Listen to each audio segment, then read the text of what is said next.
International fugitives are often a thorn in the side of police across Britain and Europe. They are defined as wanted criminals who have fled to foreign countries to avoid prosecution and imprisonment in the nation of their alleged crimes. Every few months, major police organisations such as Interpol or the National Crime Agency will promote their latest operation, hoping to force these fugitives to appear above the surface.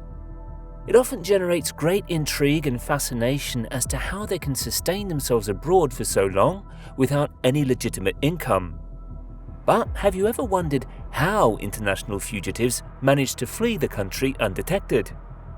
This is the incredible story of how two veterans of the UK crime game used their intricate knowledge of the passport system in the United Kingdom to facilitate the escape of various gangsters from the UK into Europe.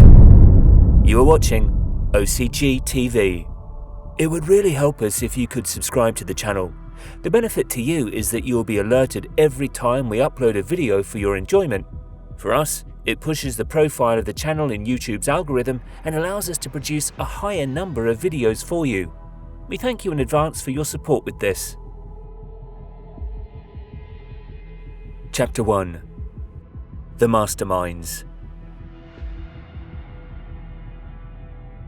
Anthony Beard and Christopher Zetak, two men in their 60s from Sydenham, southeast London, were caught after a covert surveillance operation by the National Crime Agency.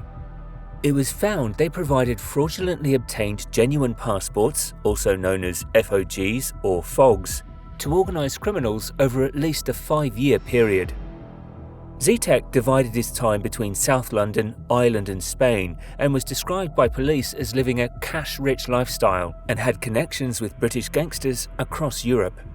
The former bodybuilder, who changed his name from McCormick by taking his wife's maiden name, was believed to be one of the infamous Addams family's most feared enforcers when the crime syndicate was at the height of their power.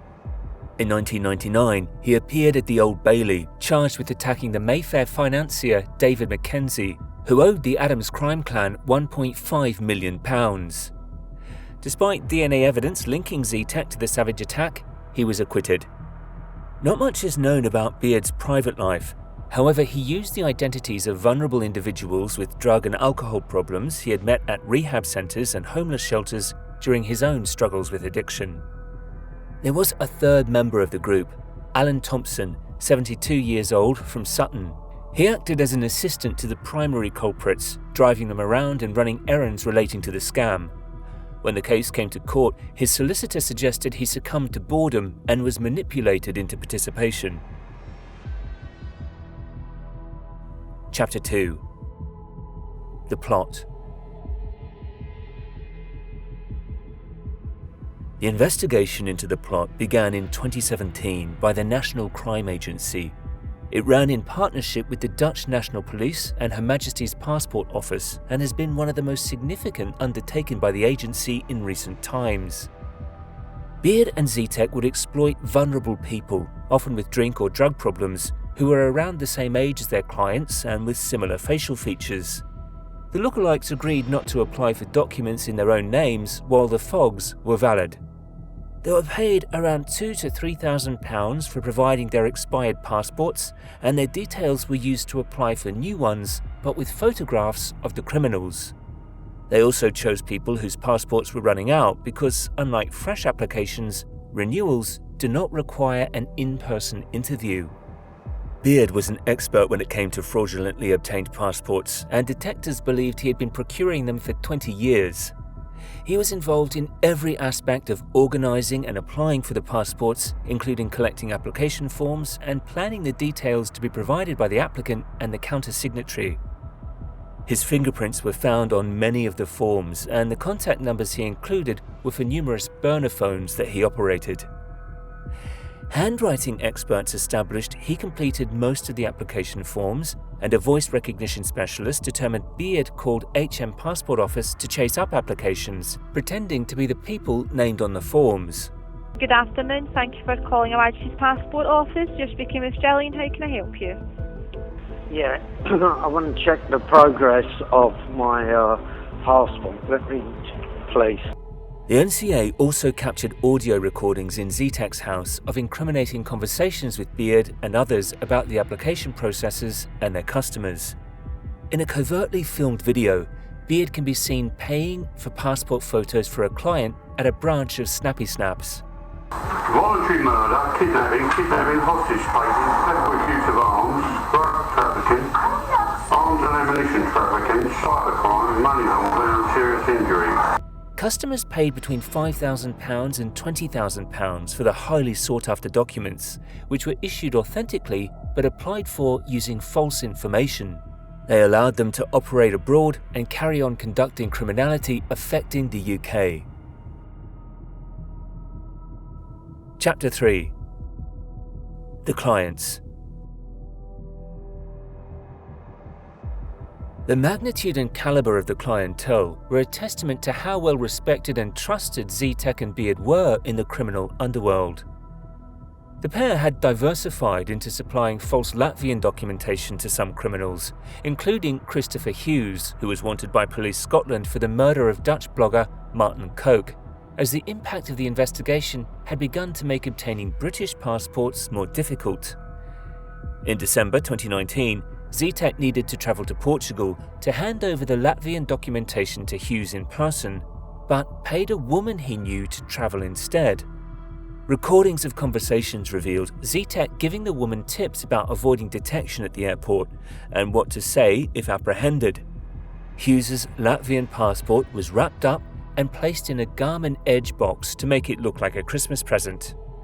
After the courier checked in her baggage, it was covertly searched by NCA officers before the flight departed the UK.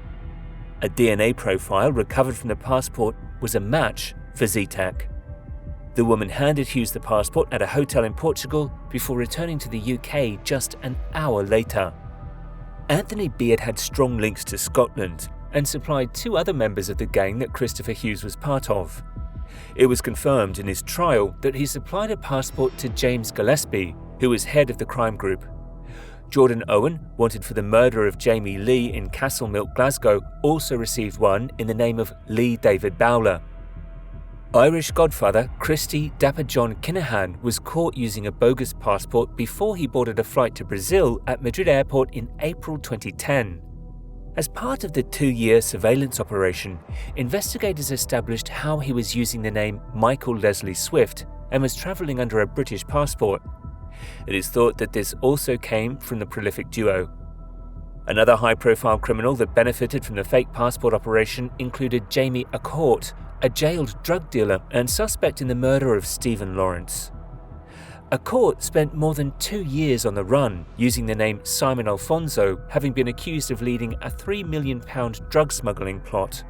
He was arrested as he left Barcelona's Metropolitan Sagrada Familia gym and was later jailed for 9 years for conspiracy to move around 750 kilograms of cannabis. A fake passport was obtained for him by Beard, but ultimately never reached a court. Another is Michael Mugan, who was one of the UK's most wanted fugitives who was arrested in Dubai in April 2021.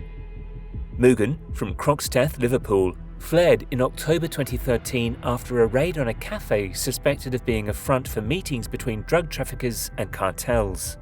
The Café de Cartel in Rotterdam was a business not open to the public. It could only be entered via a security system and was strictly for known faces.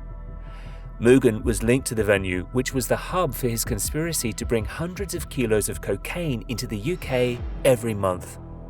Dubai police believed that after entering the UAE using a different identity, using a passport obtained from Zetek and Beard.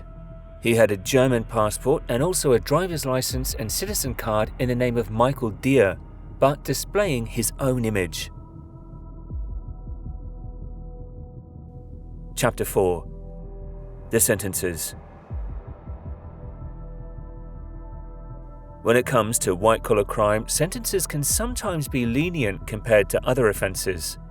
Criminals may think that committing fraud will get them a small prison sentence, serve half, and then back to their old tricks in no time. However, in this particular case, the authorities made sure that scenario would not play out. Zetek, Beard and Thompson were originally sentenced in May 2023 at Reading Crown Court, But at a hearing on the 25th of August of the same year, the Court of Appeal ruled that Zitek and Beard's previous sentences were unduly lenient, and the judge increased them to a total of 22 years. Zitek's prison term was raised from 8 years to 12 years, and Beard's from 6 years to 10 years and 2 months. Thompson's 3-year sentence was not increased. You have been watching OCG TV. What do you think of the sentences given to the 3 individuals involved? And do you think fugitives will still be able to escape abroad as easily? Let us know in the comments. Till next time, goodbye.